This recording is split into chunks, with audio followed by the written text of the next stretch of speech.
Hello students, video शुरू होने से पहले मैं आपसे एक रिक्वेस्ट करना चाहता हूँ। हमारा जो इंस्टाग्राम चैनल है वो किसी वजह से टेम्परेली जो है वर्क नहीं कर रहा है, तो हमने एक नया अकाउंट क्रिएट किया है iRajveer-Chahal11। आप इसको फॉलो कर सकते हैं ताकि आपको अपडेट्स मिल सकें। और मेरी रिक्वेस्ट है कि मैक्सिमम टू मैक्सिमम इसको शेयर कर दीजिए ताकि जिन स्टूडेंट्स को इसकी ज़रूरत है वो इसको फॉलो कर सकें। तो प्लीज़ रिक्वेस्ट है, हेल्प कर दीजिए, इसको मैक्सिमम टू मैक्सिमम शेयर कर दीजिए। Thank you. लास्ट वीडियो में मैंने आपके साथ एक ऐसे कंट्री के बारे में शेयर किया था जो कंट्री कहीं ना कहीं पे, अगर आप किसी इंग्लिश स्पीकिंग कंट्री में नहीं जाना चाहते हैं, कनाडा नहीं जाना चाहते हैं, यूएस में आपका नहीं हो रहा है, तो इस कंट्री को आप कंसिडर कर सकते हैं क्योंकि वे किसी भी तरीके से किसी भी कंट्री से कम नहीं है। चाहे वो एजुकेशन हो गई, चाहे आपकी आगे चल के जो अपॉर्चुनिटीज़ आपको मिलनी है, तो ओवरऑल। जी हाँ, मैं जर्मनी की बात कर रहा हूँ। तो आज वाली वीडियो में जर्मनी का जो स्टूडेंट वीज़ा प्रोसेस है उसको डिटेल में बताऊंगा, स्टेप बाय स्टेप बताऊंगा कि कैसे आप, क्या फीस होती है, एक्सपेंसेस क्या आ सकते हैं, ओवरऑल प्रोसेस क्या होगा, डॉक्यूमेंटेशन क्या चाहिए, एलिजिबिलिटी क्या होनी चाहिए। तो सारी की सारी चीज़ें प्रॉपर इस वीडियो को देखने के बाद जर्मनी वीज़ा प्रोसेस, जो स्टडी वीज़ा प्रोसेस है, उसके बारे में शायद आपके सारे के सारे जो है डाउट क्लियर हो जाएंगे। तो वीडियो को एंड तक देखिएगा। तो बात करते हैं जर्मनी के स्टडी वीज़ा प्रोसेस की। सबसे पहले मैं बता दूं कि जर्मनी का जो स्टडी वीज़ा प्रोसेस है वो ऑलमोस्ट आइडेंटिकल है अगर हम कनाडा की बात करें। हालांकि थोड़ा बहुत उसमें डिफरेंस है, लेकिन काफ़ी हद तक अगर आप कनाडा का वीज़ा प्रोसेस समझते हैं तो जर्मनी का वीज़ा प्रोसेस समझने में आपको ज़्यादा दिक्कत नहीं आएगी।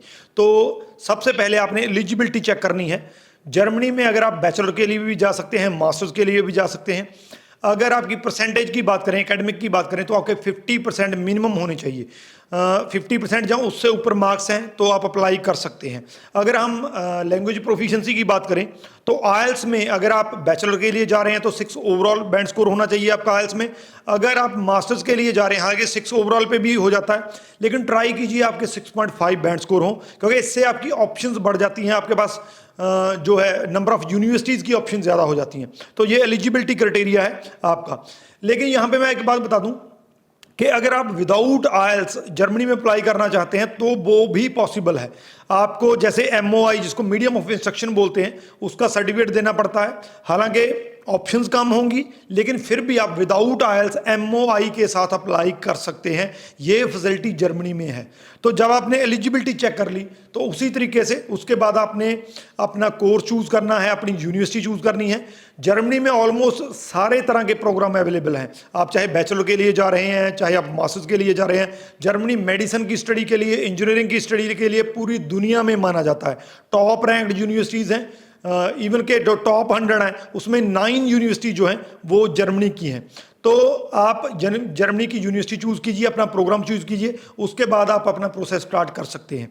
इसके बाद आपका ऑफर लेटर अप्लाई होता है। आपने सारे के सारे जो डॉक्यूमेंट है वो अपने सेंड करने हैं जर्मन यूनिवर्सिटी को। उसके बाद आपका एडमिशन का क्राइटेरिया स्टार्ट होता है। यहाँ पे मैं एक आपको बता दूं कि जब आप जर्मनी के लिए, क्योंकि ये स्टेप हालांकि लास्ट में आना है लेकिन फिर भी आपने पहले करना है। जर्मनी में जब आप अप्लाई करते हैं तो आपको APS सर्टिफिकेट चाहिए होता है। APS सर्टिफिकेट का मतलब ये होता है कि आपके जो डॉक्यूमेंट हैं वो बिल्कुल जेन्युइन है। ये जो सर्टिफिकेट है ये AP सेंटर जो उनका है, जर्मनी की एम्बेसी जो है दिल्ली में, उसके अंदर एक सेंटर है, उससे आप ये सर्टिफिकेट ले सकते हैं। तो सबसे पहला, क्योंकि ये मैं इसलिए पहले बता रहा हूँ कि आपके प्रोसेस चलते चलते APS सर्टिफिकेट में टाइम लग जाता है। जब आप जर्मनी के लिए अप्लाई करते हैं साथ के साथ अपना APS सर्टिफिकेट के लिए अप्लाई कर दीजिए ताकि आपको विद इन टाइम पीरियड वो सर्टिफिकेट मिल सके, आपके प्रोसेस में कोई दिक्कत ना आए। तो APS सर्टिफिकेट जो है वो आपने अप्लाई करना है। जब आपका ऑफर लेटर अप्लाई हो जाता है उसके बाद आपको इंटरव्यू कॉल आ सकता है। मोस्टली यूनिवर्सिटीज़ की तरफ से इंटरव्यू कॉल आता है। इंटरव्यू में आपके से वही सिंपल क्वेश्चन पूछे जाते हैं। आपने जर्मनी क्यों चूज़ किया, आपने ये कोर्स क्यों चूज़ किया, आपकी जो फ्यूचर की प्लानिंग है इस कोर्स को करने के बाद वो क्या है। तो जो मोटे मोटे क्वेश्चन हर एक कंट्री में पूछे जाते हैं वही जर्मनी में भी आपसे पूछे जाएंगे। तो इंटरव्यू आपका होता है। इंटरव्यू के चांसेस जो हैं वो इस चीज़ पे डिपेंड करते हैं कि आपको अपने कोर्स के बारे में, कॉलेज के बारे में, अपनी स्टडी के बारे में, वहाँ के कल्चर के बारे में कितना पता है, इवन कि आपके एक्सपेंसेस कितने आएंगे, आपके जो फंड कितने अरेंज किए हैं, कितने फंड्स हैं, तो ये सारी चीज़ें आपसे पूछी जा सकती हैं। तो इंटरव्यू को थोड़ा सा सीरियसली लीजिए, क्योंकि ये इंटरव्यू जो है वो आपके जर्मनी स्टडी वीज़ा को डिसाइड करती है। अगर आपका एडमिशन यूनिवर्सिटी में हो गया, उन्होंने ऑफर लेटर दे दिया, तो 90% चांसेस रहते हैं, मैं तो 100% ही कहूँगा कि आपका वीज़ा आ जाएगा। तो ओवरऑल एडमिशन पे बहुत ज़्यादा चीज़ें डिपेंड करती हैं। इंटरव्यू होने के बाद आपका जो है वो आपको एडमिशन दे देते हैं, उसके बाद आपने फ़ीस पे करनी है। जब हम फीस की बात करते हैं तो जर्मनी में जो फीस है हालांकि वेरी करती है, जैसा कि मैंने पहले कहा कि आपकी फीस जो है वो ज़ीरो भी हो सकती है। बहुत सी पब्लिक यूनिवर्सिटीज़ ऐसी हैं जिनकी कोई फीस नहीं होती है, तो पब्लिक यूनिवर्सिटी में भी जा सकते हैं, प्राइवेट यूनिवर्सिटी में भी जा सकते हैं। लेकिन आमतौर पे अगर फीस हम देखें तो 8,000 यूरो से लेकर 20,000 यूरो तक हो सकती है। अगर इंडियन रुपीज़ में मैं बात करूं तो 7 या 8 लाख से लेकर ये आपकी 15-16 लाख तक हो सकती है। इट ऑल डिपेंड्स अपॉन कि आप कौन सी यूनिवर्सिटी में अप्लाई कर रहे हैं, कौन से कोर्सेज में अप्लाई कर रहे हैं। अगर आप किसी स्कॉलरशिप के लिए एलिजिबल हैं तो अप्लाई कर सकते हैं, क्योंकि जर्मनी एक वेलफेयर स्टेट है, तो उसमें बहुत टाइप की स्कॉलरशिप चलती हैं। आप स्कॉलरशिप के लिए अप्लाई कर सकते हैं। जितनी भी आपकी स्कॉलरशिप, मान लीजिए आपकी जो फीस है वो 10,000 यूरो है और आपकी स्कॉलरशिप जो है वो 8,000 है, इसका मतलब आपने सिर्फ 2,000 यूरो ही पे करना है। तो इट ऑल डिपेंड्स अपॉन कि आप किस स्कॉलरशिप के लिए एलिजिबल हैं। स्कॉलरशिप के लिए आप अप्लाई कर सकते हैं।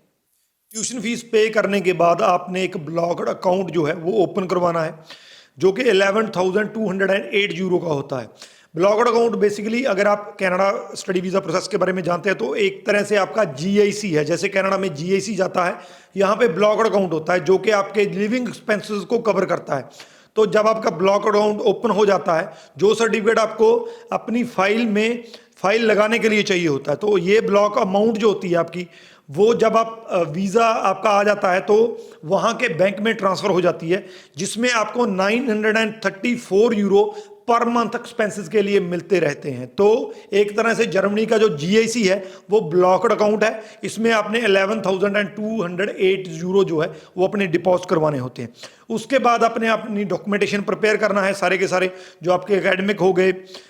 इसमें आपका एक जो आपके स्पॉन्सर है उनकी तरफ से एक डिक्लेरेशन लगती है, जो भी आपको स्पॉन्सर कर रहा है। अगर आपके पेरेंट्स स्पॉन्सर कर रहे हैं तो जैसे सपोर्टिंग एफिडेविट लगता है, उसी की तरीके से डिक्लेरेशन लगता है कि हम अपने जो बच्चा है उसकी जो स्टडी है और अकोमोडेशन है उसका खर्चा उठा रहे हैं, तो वो डिक्लेरेशन लगना है। इसके साथ आपको इंश्योरेंस भी करवाना पड़ता है। जितने टाइम का इंश्योरेंस आपके वहाँ पे जो प्रोग्राम आता है उसके हिसाब से आपको इंश्योरेंस करवाना पड़ता है। ये सारे डॉक्यूमेंट आपको अपनी फाइल में चाहिए होते हैं। फाइल सबमिट करने के बाद आपने अपनी इंटरव्यू जो है उसका स्लॉट बुक करना है, क्योंकि जर्मनी में एम्बेसी इंटरव्यू भी आती है। इंटरव्यू के नाम से आप इन्हें घबराना नहीं है। जर्मनी की जो एम्बेसी इंटरव्यू होती है बहुत ही ज़्यादा सिंपल होती है, क्योंकि जो यूनिवर्सिटी की इंटरव्यू होती है ऑलमोस्ट आपका जो सारे का सारा जो आपकी जेनुइनिटी चेक करनी है, एज अ स्टूडेंट आप जेन्युइन हैं, आपको सारा कुछ पता है, तो वो जो यूनिवर्सिटी की इंटरव्यू होती है उसी में क्लियर हो जाता है। तो एम्बेसी को इंटरव्यू में पूछने के लिए ज़्यादा चीज़ें नहीं होती हैं, लेकिन फिर भी ये पार्ट ऑफ प्रोसेस है। आपने एम्बेसी इंटरव्यू जो है वो बुक करनी है, जो कि आप दिल्ली, चेन्नई, जो है बॉम्बे हो गया, कोलकाता हो गया, जो भी एम्बेसी आपको नियर बाय पड़ती है, जिसमें आपकी कंफर्टेबल है, उसमें आप अपनी जो इंटरव्यू है वो बुक कर सकते हैं। तो ये ओवरऑल क्राइटेरिया है जो आपकी फाइलिंग का है, जो आपका प्रोसेस है, पूरे का पूरा स्टडी वीज़ा प्रोसेस है। इसमें मैं बता दूं कि आपकी जो एम्बेसी फीस है वो 75 यूरो है जो आपने पे करनी है। अब मैं आपको जर्मनी के बारे में जो ये प्रोसेस है उसके अलावा मोटी मोटी 2-3 चीज़ें बताना चाहूँगा। अगर आप जर्मनी में एज अ स्टूडेंट जा रहे हैं तो आपको 20 आवर पर वीक जो है वर्किंग राइट्स मिलते हैं। आप 20 घंटे एक वीक में काम कर सकते हैं, जैसा कि दूसरे कंट्रीज़ में होता है। साथ में अगर आपका ब्रेक है स्टडी में तो आप 40 आवर्स पर वीक काम कर सकते हैं। अपनी स्टडी के बाद जो पोस्ट स्टडी वर्क है आपको 18 मंथ का, 1.5 साल का जो है पोस्ट स्टडी वर्क मिलता है, जिसमें आप अपनी जॉब जो है वो सर्च कर सकते हैं। अगर आपको जॉब मिल जाती है तो उस वर्क वीज़ा को आप एक्सटेंड भी करवा सकते हैं। तो ये जो है वर्किंग राइट्स आपको मिलते हैं। अगर हम जर्मनी के पीआर की बात करें तो जर्मनी का पीआर हालांकि इजी नहीं है, लेकिन फिर भी आप अगर स्टडी के बाद 2 से लेकर 4 साल तक जर्मनी में किसी स्पेसिफिक इंडस्ट्री में काम कर लेते हैं तो आपकी पीआर की पॉसिबिलिटी रहती है। बहुत से स्टूडेंट ऐसे हैं जो जर्मनी में जाकर पीआर होते हैं। तो पीआर इजी नहीं है, लेकिन पॉसिबल बिल्कुल है। लास्ट में मैं आपको जर्मनी के वीज़ा की सक्सेस रेट बताना चाहूँगा, जो कि बहुत ज़्यादा अमेजिंग है।